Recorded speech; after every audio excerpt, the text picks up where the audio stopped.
Assalamualaikum warahmatullahi wabarakatuh. Halo teman-teman, hari ini saya akan ujian seminar hasil skripsi. Nah, seperti apa ujiannya? Mari ikuti saya. Kita berangkat ke kampus. Ye.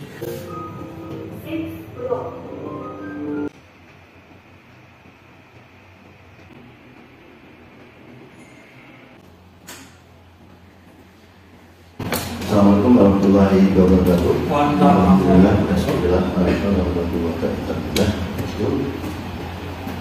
Pada pagi hari ini kita akan melaksanakan seminar hasil ujian skripsi. Terus untuk atas nama Abdul Latif, angkatan 18 ya. Sudah. Silakan. Bismillahirrahmanirrahim. Assalamualaikum warahmatullahi wabarakatuh. Alhamdulillah, nahmaduhu wa nasta'inuhu wa nastaghfiruh wa na'udzu billahi min shururi anfusina wa min sayyiati a'malina. May yahdihillahu fala mudilla lahu wa may yudlil fala hadiya lahu. Asyhadu an la ilaha illallah wahdahu la syarika lahu wa asyhadu anna Muhammadan abduhu wa rasuluhu la nabiyya ba'dah. Terima kasih Pak Fir dan Bu Nurhayati. Judul pengaruh kualitas pelayanan, produk dan harga terhadap kepuasan pada konsumen toko Al-Husna Rempah Gerobokan. Dosen pembimbing saya adalah Dr. Andis Triyono MM dan M. Ruli Sahirul ASEM. Latar belakang, salah satu hasil alam di Indonesia adalah rempah-rempah. Rempah-rempah yang memiliki Indonesia sangat beragam. Adapun jenis rempah-rempah yang ada di Indonesia antara lain jahe, kunyit, lengkuas, kencur, dan masih banyak lagi. Adanya keberagaman rempah-rempah juga memiliki banyak manfaat untuk masyarakat Indonesia. Rempah-rempah tersebut banyak digunakan untuk penyedap masakan. Selain digunakan untuk penyedap masakan, rempah-rempah juga digunakan untuk obat tradisional yang bermanfaat untuk kesehatan. Tidak hanya sebagai obat, rempah-rempah juga bermanfaat sebagai menjaga imunitas. Rempah-rempah sangat dibutuhkan banyak masyarakat untuk bumbu masakan di hari raya Idul Fitri dan Idul Adha. Selain itu, warung-warung makan juga banyak menggunakan rempah-rempah sebagai bumbu masakan. Tabel penjualan rempah-rempah daun jeruk dalam 1 minggu pada bulan Juli tahun 2022. Data di atas dapat dilihat bahwa penjualan toko Al-Husna Rempah dalam seminggu mengalami kenaikan. Pada hari Senin sampai Kamis dapat menjual daun jeruk sebanyak 20 kg. Pada hari Jumat sampai Minggu mengalami kenaikan 10 kg karena permintaan konsumen, yaitu 30 kg. Kemudian daftar harga produk Al-Husna Rempah grosir bulan Maret tahun 2022. Harga kunyit 1 kg 5.000, harga daun jeruk 1 kg 20.000, harga jahe pret 25.000 dan harga lengkuas 5.000. Meskipun sudah ada berbagai penelitian mengenai pengaruh kualitas pelayanan, produk dan harga terhadap kepuasan konsumen, penelitian tersebut tidak meneliti tentang rempah-rempah. Hal ini menunjukkan mengapa penelitian ini perlu dilakukan. Tujuan penelitian ini untuk mengetahui pengaruh produk, harga, kualitas dan pelayanan terhadap kepuasan Al-Husna Rempah. Di sini saya mengambil teori satu tentang kepuasan konsumen. Menurut Kotler tahun 2002, kepuasan adalah perasaan senang atau kecewa seseorang yang muncul setelah membandingkan persepsi, kesannya terhadap kinerja atau hasil suatu produk dan harapan-harapannya. Kemudian produk yaitu unsur-unsur produk yang dipandang penting oleh konsumen dan dijadikan dasar pengambilan keputusan pembelian, meliputi merek, kemasan, jaminan, pelayanan, dan sebagainya. Kemudian harga, menurut Kotler dan Keller dalam Sarini Kodu tahun 2013 mendefinisikan harga adalah satu unsur bangunan pemasaran yang menghasilkan pendapatan, sedangkan yang lainnya menghasilkan biaya. Dan yang terakhir yaitu kualitas pelayanan, menurut Kotler dan Hendro tahun 2017, definisi pelayanan adalah setiap tindakan atau kegiatan yang dapat ditawarkan oleh suatu pihak kepada pihak lain yang pada dasarnya tidak berwujud dan mengakibatkan kepemilikan apapun. Landasan teori ini akan menjadi bahan penelitian saya. Kemudian kerangka pikiran. Kerangka pemikiran penelitian. X1 adalah produk, X2 adalah harga, dan X3 adalah kualitas pelayanan, dan Y-nya adalah kepuasan konsumen. Hipotesis H1, produk berpengaruh positif dan signifikan terhadap kepuasan pada konsumen toko Al-Husna Rempah. Hipotesis 2, harga berpengaruh terhadap kepuasan pada konsumen toko Al-Husna Rempah. Hipotesis 3, kualitas produk berpengaruh positif dan signifikan terhadap kepuasan pada konsumen toko Al-Husna Rempah. Hipotesis 4, produk, harga dan kualitas produk berpengaruh kepuasan pada konsumen toko Al-Husna Rempah. Metode penelitian, variabel dependen, Y adalah kepuasan konsumen, variabel X1 adalah kualitas pelayanan, X2 adalah produk, dan X3 adalah harga. Objek penelitian di sini adalah toko bumbu dapur Al-Husna Rempah. Populasinya adalah konsumen dari Al-Husna Rempah yang membeli produk bumbu dapur dan sampelnya sebanyak 109 orang. Metode analisis data menggunakan analisis data kuantitatif. Uji instrumen data atau penelitian menggunakan uji validitas dan uji reliabilitas. Analisis data menggunakan analisis deskriptif dan analisis inferensial. Analisis inferensial terdiri dari asumsi klasik dan penentuan model regresi linear berganda. Kemudian ada uji hipotesis. Uji hipotesis parsial atau uji T, uji hipotesis ikutan atau uji F, dan uji koefisien determinasi. Kemudian kami menghasilkan hasil dan pembahasan analisis deskriptif tentang Al-Husna Rempah. Gambaran umum toko Al-Husna Rempah merupakan salah satu usaha mikro kecil menengah berdiri sejak tahun 1955. Usaha ini menjual berbagai macam kebutuhan bumbu dapur dan jamu Jawa seperti lengkuas, kunyit, jahe, kencur, dan sebagainya. Al-Husna Rempah didirikan oleh Mbah Samsul Hadi di Desa Watak, Kecamatan Dodong, Kabupaten Grobogan. Sebelumnya Mbah Samsul Hadi berprofesi sebagai penjagal sapi dan menjual daging sapi kepada pedagang di kota Solo. Akan tetapi sangat disayangkan usaha beliau rugi. Kemudian berpindah ke Kabupaten Grobogan menjual tembakau, kayu bakar, dan arang. Usahanya pun tidak lancar dan rugi lagi.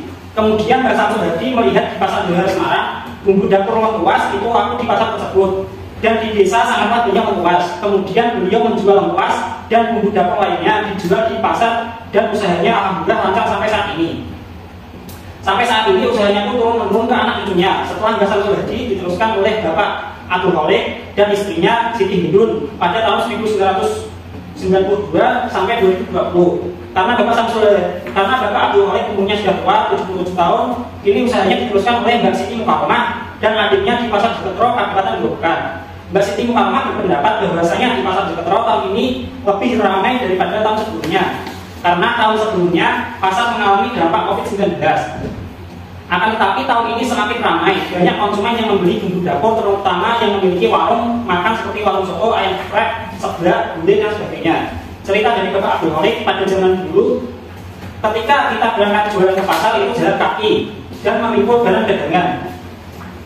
Kalau ke pasar Johar Semarang naik kereta uap, berangkat pagi, pulang jam 12 malam. Baru setelah tahun 1992 ada kendaraan umum seperti bis mempermudah para pedagang berangkat ke pasar. Kemudian saat ini ada sepeda motor dan mobil pribadi, setiap orang punya, jadi bisa berangkat sendiri-sendiri untuk berjualan di pasar. Harapan ke depan dari Mbak Siti Mukarramah, usaha bumbu dapur semakin maju dan lancar. Anak cucu bisa kuliah mencapai menjadi pengusaha sukses, mempunyai lahan pertanian beberapa hektar untuk ditanami rempah-rempah dan bumbu dapur lainnya. Kemudian kami menganalisis deskripsi karakteristik tentang responden. Dalam penelitian ini kuesioner diberikan kepada konsumen Al-Husna Rempah di Grobogan dan yang membeli produk secara online berjumlah 109 responden. Pada tabel 4.1 jenis kelamin, dari 109 responden diketahui bahwa responden dengan kelompok laki-laki sebanyak 33 orang atau 30,3%, dan kelompok perempuan sebanyak 76 responden atau 69,7%. Hal ini berarti responden dengan jenis kelamin perempuan lebih banyak melakukan pembelian di Al-Husna Rempah. Kemudian pada tabel 4.2 tentang usia, dari 109 responden diketahui bahwa responden dengan kelompok umur di atas 21 tahun berjumlah 21 orang atau 19,27%. Responden dengan umur 21 sampai 30 tahun berjumlah 84 orang atau 77,06%. Responden dengan kelompok umur 31 sampai 40 tahun yaitu 3 orang atau 2,75%. dan responden dengan kelompok umur 41 sampai 60 tahun berjumlah 1 orang atau 0,92%. Kemudian uji instrumen data penelitian. Yang pertama, uji validitas. Pada tabel 4.3 tentang uji validitas, dari hasil uji validitas yang ada pada tabel dapat dijelaskan bahwa pernyataan yang diajukan terhadap responden yaitu pertanyaan pada kualitas pelayanan produk, harga, dan kepuasan konsumen dikarenakan valid karena nilai R hitung lebih kecil daripada R tabel. Kemudian hasil uji reliabilitas. Pada tabel 4.4 tentang hasil uji reliabilitas dapat dijelaskan bahwa kualitas pelayanan, produk, harga, dan kepuasan konsumen dapat dikatakan dengan reliable karena nilai confidence alpha lebih besar dari standar reliabilitas yaitu 0,6, maka kuesioner dikatakan reliable. Kemudian uji asumsi klasik. Uji asumsi klasik yang digunakan dalam penelitian ini antara lain uji normalitas, uji multikolinearitas, dan uji heteroskedasitas. Pada gambar 4.1 tentang uji normalitas menjelaskan bahwa data tersebut telah menyebar dan ada pula yang mengikuti garis diagonal. Dalam tampilan grafik histogram terlihat distribusi tidak lebih melenceng ke kanan maupun ke kiri dengan kurva berbentuk normal. Kemudian hasil uji multikolinearitas pada tabel 4.5, hasil uji multikolinearitas menjelaskan bahwa 1. Nilai toleransi dari kualitas pelayanan X1 sebesar 0,303 atau di atas 0,01 dan nilai FIF sebesar 3,296 atau kurang dari 10,00. Nilai toleransi dari produk X2 sebesar 0,320 di atas 0,01 dan nilai FIF sebesar 3,124 atau kurang dari 10,00. Yang ketiga, nilai toleransi dari harga atau X3 sebesar 0,299 atau di atas 0,01 dan nilai FIF sebesar 3,346 atau kurang dari 10,00.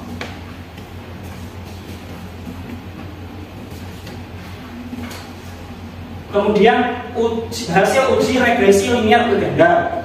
Pada tabel 4.6, hasil persamaan regresi linear berganda di atas memberikan bahwa B1 nilai koefisien regresi X1 bernilai positif yang berarti jika kualitas pelayanan semakin baik maka kepuasan konsumen akan semakin tinggi.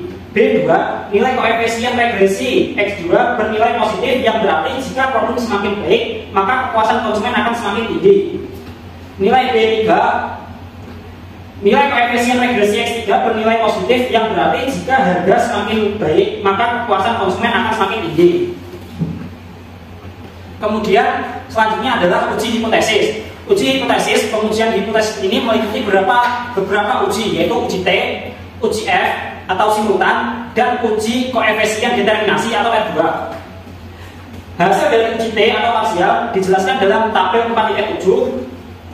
Yang pertama, nilai T hitung lebih kecil daripada T tabel atau kualitas pelayanan X1, yaitu 1,332 lebih besar dari 1,659 dan nilai signifikasi yaitu 0,186 lebih kecil dari 0,05, maka HO diterima dan HA ditolak. Yang artinya secara parsial kualitas pelayanan berpengaruh negatif terhadap kepuasan konsumen. Kemudian nilai T hitung lebih kecil daripada tabel produk atau X2 yaitu 4,143 lebih kecil dari 1,659 dan nilai signifikasi yaitu 0,000 lebih besar dari 0,05, maka HO ditolak dan HA diterima. Yang artinya secara parsial variabel produk berpengaruh positif dan signifikan terhadap kepuasan konsumen.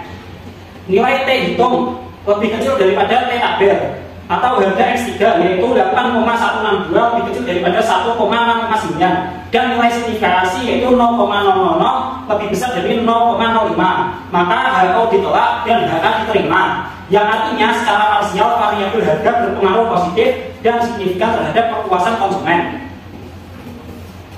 Kemudian hasil uji F atau simultan.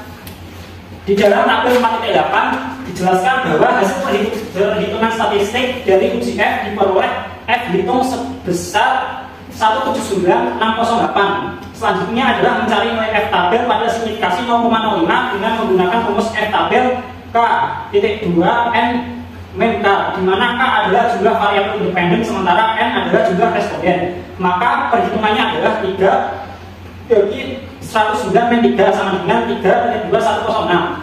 Angka ini menjadi acuan mencari nilai F tabel pada distribusi F tabel statistik, maka menghasilkan nilai F tabel sebesar 2,69. Dengan demikian maka F itu lebih kecil daripada F tabel, atau 179,608 lebih kecil dari 2,69, dan nilai probabilitas lebih besar dari signifikasi 0,00 lebih besar dari 0,5. Maka variabel independen secara simultan berpengaruh positif dan signifikan terhadap kepuasan konsumen. Kemudian hasil uji koefisien determinasi. Nilai R2 pada tabel diketahui sebesar 0,832, yang berarti bahwa 83,2% variabel independen yaitu kepuasan konsumen dapat dijelaskan melalui variabel independen yang terdiri dari kualitas pelayanan, produk, dan harga, sedangkan sisanya 16,8% dapat dijelaskan di luar model penelitian. Kemudian pembahasan pengaruh kualitas pelayanan terhadap kepuasan konsumen atau halusnya apa?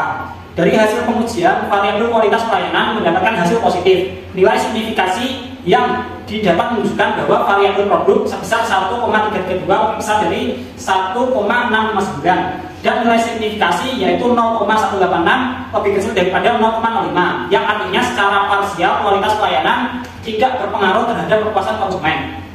Kemudian pengaruh produk terhadap kepuasan konsumen atau halusnya apa? Dari hasil pengujian, variabel produk mendapatkan hasil positif. Nilai signifikansi yang didapat menunjukkan bahwa variabel produk lebih besar sebesar 4,142 lebih kecil dari lebih besar dari 1,659, dan nilai signifikasi yaitu 0,00 lebih besar dari 0,05, yang artinya secara parsial produk memiliki pengaruh positif dan signifikan terhadap kepuasan konsumen. Yang terakhir adalah pengaruh harga terhadap kepuasan konsumen atau halusnya apa? Dari hasil pengujian, variabel produk mendapatkan hasil positif. Nilai signifikasi yang didapat menunjukkan bahwa variabel harga sebesar 8,162 lebih kecil daripada 1,659, dan nilai signifikasi yaitu 0,00 lebih besar dari 0,05, yang artinya secara parsial harga memiliki pengaruh positif dan signifikan kepada kepuasan konsumen. Kemudian penutupan. Kesimpulan, berdasarkan pengujian secara parsial (UJT), hasil penelitian membuktikan bahwa variabel kualitas pelayanan X1 secara parsial tidak memiliki pengaruh positif terhadap kepuasan konsumen. Sedangkan X2 dan X3 secara parsial mempunyai pengaruh positif terhadap variabel independen yaitu kepuasan konsumen. Berdasarkan pengujian secara simultan (uji F), hasil penelitian membuktikan bahwa semua variabel independen yaitu kualitas pelayanan X1, produk X2, dan harga X3 memiliki pengaruh secara simultan atau bersama-sama terhadap variabel independen yaitu kepuasan konsumen. Hasil analisis regresi linear berganda pada penelitian ini adalah G sama dengan 0,656 ditambah 0,100 X1 ditambah 0,299 X2 ditambah 0,567 X3 ditambah T. Saran bagi peneliti selanjutnya diharapkan dapat mengembangkan variabel lain yang belum pernah diteliti sebelumnya. Lokasi, sumber daya manusia, proses, tampilan fisik dalam penelitiannya untuk memperkaya pengetahuan dalam kepuasan konsumen. Hasil penelitian ini dapat menjadi masukan dan mempertimbangkan bagi toko halusnya untuk tetap lebih meningkatkan kualitas pelayanan dan mempertahankan produk dan harga dengan baik agar tetap diminati oleh seluruh masyarakat dan tetap menyesuaikan dengan kebutuhan masyarakat lainnya. Mungkin itu saja dari saya, kurang lebihnya saya mohon maaf bila bisa berhak. Fastabiqul khairat. Wassalamualaikum warahmatullahi wabarakatuh. Konsumen toko halusnya melimpah. Jualnya memang rempah-rempah tak bang? Iya Pak, dapur. Dapur. Iya. Nah yang kami teliti ini rempah-rempah secara keseluruhan atau daun jeruk? Produk utamanya itu daun jeruk Pak. Populasinya siapa populasinya? Ya? Konsumen toko halusnya Pak. Konsumen? Halusnya Pak. Jelaskannya di? Itu kan dari konsumen halusnya Pak, itu sekitar 100-an gitu Pak. kan tidak bisa terhitung kalau di pasar gitu Pak. Nah yang saya ambil dari sampelnya itu 109 orang. Sekarang ceritakan alur kamu pertama kali mengadakan penelitian yang seperti apa? Ya, proposal selesai, terus kami penelitian wawancara dulu pada Bapak Tuharik dan Siti Palongan tentang usaha dari Bumbu Dapur, sejarahnya, kemudian sejarahnya dan harapan depan gitu. Tapi dulu sebelumnya juga sudah bertanya juga tentang produk-produknya dan harga-harganya seperti itu. Kenapa kamu tertarik meneliti tentang rempah-rempah itu? Nah, berangkat dari dari alunan apa ini, apakah produknya itu benar-benar konsumen itu benar-benar puas atau tidak seperti itu. Ini kan tentang kepuasan konsumen. Yang kami perhatikan tentang produknya, harganya. Nah, dari konsumen itu nanti puas atau tidak seperti itu. Kemudian saya menyebarkan kuesioner yang kami bukan kan 100, kemudian dapatnya 109, kemudian kami olah dulu. Penyebarannya berapa sebenarnya? Penyebarannya saya sebarkan, kan ada yang online, ada yang offline dulu. Nah, yang offline itu sekitar 20-an, terus sama yang online dulu. Terkumpul 109, kemudian kami olah. Online, kamu tahu alamat online-nya di mana? Iya. Di apa itu? Itu kan ada online, teman saya misalkan yang dari pesan jamu Temulawak itu dia kan pesan BA, Mas Temulawak bilang berapa kilo, terus saya kasih form isian kuesioner. Misalnya sekali membeli langsung buat sebagai responden. Iya. Sama yang dulu yang pernah beli jahe, sama yang pernah beli namanya yang puluh seperti itu, saya kasih kuesionernya, saya suruh ngisi. Terus, tadi kan di sini sama, kenapa tabel kamu yang kamu munculkan hanya daun jeruk, tidak keseluruhan dari produk yang dijual? Kan tadi kamu sampaikan ada jahe emprit, ada puas, ada temulawak, ada macam-macam. Tapi kenapa yang kamu soroti, yang kamu itu kok hanya daun jeruk? Ya karena daun jeruk itu kan ada kumpulan pedagang itu kan dulu. Nah kumpulan pedagang itu ada yang benar-benar produk utamanya itu tersebut gitu. Nah dari kami itu produk utamanya itu daun jeruk dan yang lainnya ya dari Kami siapa maksudnya kami itu? dari aliran apa juga? Dari toko tersebut kan menjualnya kan produk utamanya. Masih punya keluargamu kok? Ya punya kakek Pak. Kamu ikut jualkan kok? Iya. Kan sebaiknya kan produk apa yang ada di situ kan kamu cantumkan. Jadi bisa ada beberapa produk yang mengalami kenaikan, misalnya penjualannya, tapi tidak hanya fokus di daun jeruk, karena kamu kan di sini kan penelitiannya kan rempah-rempah, tidak hanya daun jeruk. Kalau kamu meneliti hanya daun jeruk, beda di sini bunyinya. Ya. Nanti coba tabel itu direvisi lagi. Ya. Jangan hanya daun jeruk, karena saya melihat kan dari hasil penelitian kamu itu bahwa itu kamu sampaikan bahwa produk-produk itu banyak sekali, ya itu ada kunyit, daun jeruk, ya kan? Kemudian jahe emprit, lengkuas, terus kemudian apa lagi itu temulawak misalnya, ya kan? Banyak. Ya memang banyak jenis rempah, ya makanya di dalam kamu penelitian di situ, kalau memang kamu fokuskan hanya daun jeruk, ya berarti beda pembahasannya nanti, ya. Karena di sini kan kamu pembahasannya kan untuk keseluruhan, ya harga itu berpengaruh enggak, gitu, seperti itu. Ceritakan lagi coba, kamu alur dari penelitian kamu seperti apa? Jadi setelah menyebarkan kuesioner, kemudian kami olah data SPSS, uji validitas. Di sini dijelaskan bahwa itu lebih kecil daripada RKB. Maka di validitas ini valid. Sebenarnya uji-uji itu tuh sebenarnya untuk apa sih? Untuk menguji bahwasanya setiap variabel itu apakah berpengaruh positif terhadap kepuasan konsumen atau tidak. Hasil penelitian hasilnya apa? Produk sama harganya itu berpengaruh positif. Tidak berpengaruh positif karena apa? Yang dijual orang itu kan 0,186 bisa jadi pada 0,05. Jadi pelayanan itu tidak pengaruh positif terhadap kepuasan Bu. Variabelnya apa aja sih? S1-nya apa sih? X2-nya harga dan kualitas pelayanan. Dan variabel dependennya tentang kepuasan konsumen. Hanya itu nggak apa itu? Hipotesis Bu. Terus kalau melihat dari kerangka pemikiran kamu tuh hipotesisnya tuh empat itu kemana? 4 dari X1, X2, dan X3 produk, harga, dan kualitas pelayanan ini apakah berpengaruh pada kepuasan konsumen? Oke, saya kira cukup Pak. Terima kasih. Assalamualaikum warahmatullahi wabarakatuh. Assalamualaikum.